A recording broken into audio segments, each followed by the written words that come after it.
In Tokyo, there is a woman who lives in an apartment that measures 32 square meters. For context, that is roughly the size of a standard Western double garage. One main room, that is the living space, the dining space, and the bedroom simultaneously. A kitchen that two people cannot stand in side by side. A bathroom where the door almost touches the sink when it opens. And yet, visitors consistently describe the apartment as feeling calm, spacious even. Not in the way that makes someone say the polite thing, in the way that makes them stand in the doorway for a moment and actually feel something release in their chest before they have taken a single step inside. Somewhere else, someone lives in an apartment nearly twice that size and describes it as feeling cramped, cluttered, like the walls are slightly closer than they should be. They have tried rearranging the furniture, they have bought storage, they have watched videos about small space living, and felt briefly hopeful before the room settled back into feeling exactly as it did before. The problem, as they experience it, is the size of the apartment. The problem is not the size of the apartment. Space is not a measurement, it is a feeling. One produced by how a room is lived in rather than how many square meters it contains. And in Japan, where domestic space has always been smaller than its Western equivalent, and the culture has developed an entire philosophy around what to do with that, 4 specific habits produce the feeling of space regardless of the measurement behind it. There is a Japanese concept that sits at the center of all 4, ma. Not empty space in the passive sense of something that has not yet been filled. Ma is active, deliberate. The understanding that a room needs space the way a conversation needs silence. Not as an absence of something, but as the thing that makes everything else meaningful. A room without ma is a room where nothing can breathe. And a room where nothing can breathe is a room that feels small, regardless of its dimensions. Number 2 on this list costs nothing and changes the feeling of a room within minutes of being applied.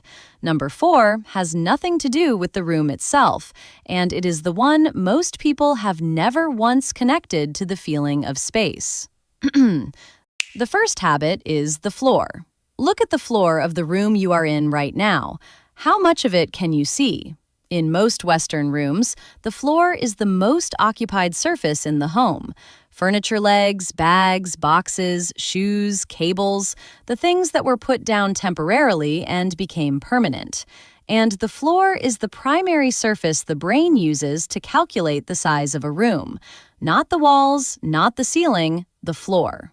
A floor that is visible reads as space. A floor that is occupied reads as room already used. In Japanese homes, the floor is protected. Not obsessively, not as a performance of tidiness, but as a deeply understood spatial principle. The floor is not storage. It is not a landing zone. It is the room's breathing space, and it is treated as such. Furniture sits on it as lightly as possible, low, with visible floor around and beneath it. Nothing lives on the floor that does not belong there permanently and deliberately. Tonight, before bed, clear the floor of one room completely. Not the surfaces, not the shelves, just the floor. Move everything that is resting on it to where it actually belongs. Stand in the doorway of that room afterward and notice what has changed. The room has not become larger, it has become readable, and a room the eye can read feels significantly bigger than one it cannot. The second habit, the one that costs nothing and works within minutes, light direction. Most Western rooms are lit from above, a central ceiling fixture that distributes light evenly across the entire space and, in doing so, flattens it. Flat light eliminates shadow, and shadow is what gives a room depth. A room without depth is a room that reads as a single plane rather than a 3-dimensional space, and a single plane, whatever its actual dimensions, feels small. Japanese interior lighting is almost never central or overhead.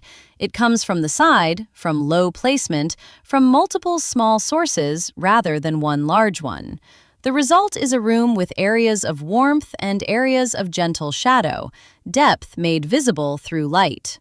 The eye moves through the room rather than stopping at its edges, and a room the eye moves through feels significantly larger than one it bounces off. This evening, switch off the central ceiling light in one room.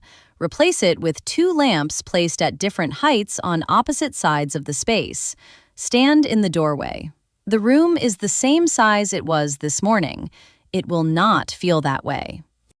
The third habit is sight lines. Every room has a natural line of sight, the direction the eye travels first when someone enters. In Japanese home design, that sight line is protected. Whatever the eye lands on first when entering a room determines the emotional register of the entire space. A clear sight line that travels the full depth of the room before meeting a wall tells the brain that space exists. A sight line immediately interrupted by furniture, objects, or visual noise tells the brain that space has already run out. The Japanese concept of engawa describes the transitional space between inside and outside in traditional architecture, a buffer zone that belongs to neither fully. Applied to the interior of a room, the same principle produces visual rest points, places where the eye can land and pause before moving on. An empty corner, a clear wall, a surface with one object on it rather than 12. These are not aesthetic choices, they are spatial ones. The eye needs somewhere to rest, just as the body does, and a room that provides no resting point for the eye is a room that feels relentless. Walk to the entrance of the main room in your home. Notice where your eye goes first, then notice what it hits. If the first thing the eye lands on when entering the room is a pile, a cluster, or a surface covered in objects, the room has already announced itself as full before the body has taken a single step inside. Move one thing, clear one sight line. The room does not change in size, the experience of entering it does. The fourth habit, the one that has nothing to do with the room itself. Where things are returned after being used. A room does not become crowded in one event. It becomes crowded through the accumulation of objects placed down once and never returned. The bag on the chair, the book on the coffee table, the jacket on the door handle, the glass on the windowsill. Each one is invisible on its own. Together, across a week, they transform a clear room into a crowded one so gradually that nobody noticed it happening. The Japanese concept of shizen, naturalness, the state of things existing as they should without forced arrangement, applied to a home means that returning an object to its place is not a tidying task. It is simply what happens after the object has been used. The book goes back to the shelf because that is where books are. The bag goes on the hook because that is where the bag lives. Not as discipline, not as effort, as the natural continuation of using something.